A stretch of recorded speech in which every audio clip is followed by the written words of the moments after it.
We want to know more about all of that with a quick round of whiteboard wordplay. Ready ka? Game! We will start with a word and then you just tell us the first thought that comes into your mind. You ready? Let's start? Alright, let's go!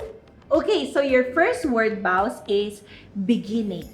The word I can think of is brainstorming. Mm. Okay. I say brainstorming because I actually started out as an account manager in advertising. Yeah. And sa advertising, laging may brainstorming. And every campaign, every idea starts or begins with brainstorming. Yeah. I actually spent about 9 years in advertising. Wow, 9 close to a years. decade before I decided to go freelance and pursue my creative pursuits. Now that you change your paths to utilize so many of your talent, alam ko making people laugh is one of it.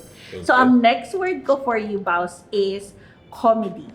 For comedy, my word is observation. Because kaming mga comedians, actually every joke starts with an observation. Something interesting, something that might have offended you, something na kinilig ka. It need not be funny agad or be in a joke structure.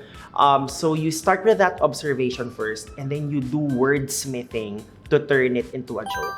Okay, now, Baus, alam ko marami kang ginagawa, no? But one of them, dahil I follow you on social media, I know that you are a content creator. So your next word is content creation.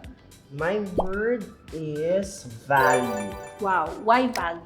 And I feel like my advertising training very much informed this. You know, I was trained na as brands, you are there to make sure that you enrich your customer or your audience's life. So you do not want to waste their precious time. So as much as possible, you add value to whatever it is they're doing. So, and for me, as a comedian na rin, or as a comedy content creator, my role or my objective is to entertain. Paano ka nagsisimula ng content planning mo, ng content creation? As much as possible, you want to make sure that you don't give it any limits or any parang constraints. And this is where I've actually used Canva a couple of times already, specifically the whiteboard function. Because pag meron ka lang blank canvas in front of you, you kind of feel like the possibilities are endless. So, minsan batuhan mo ng ibang font style, ibang kulay, icons, graphics, underline, and then if you just see na parang, okay, pag naglagay pala ako dito ng parang iba-ibang visual elements, I may be able to look at the task differently. And sometimes that's all you need to turn like a good idea into something that actually goes viral. Since nabanggit mo na rin naman, your last word is Canva. My word for that is opening. Gusto ko lang naman pong malaman, may opening po ba kayo dito?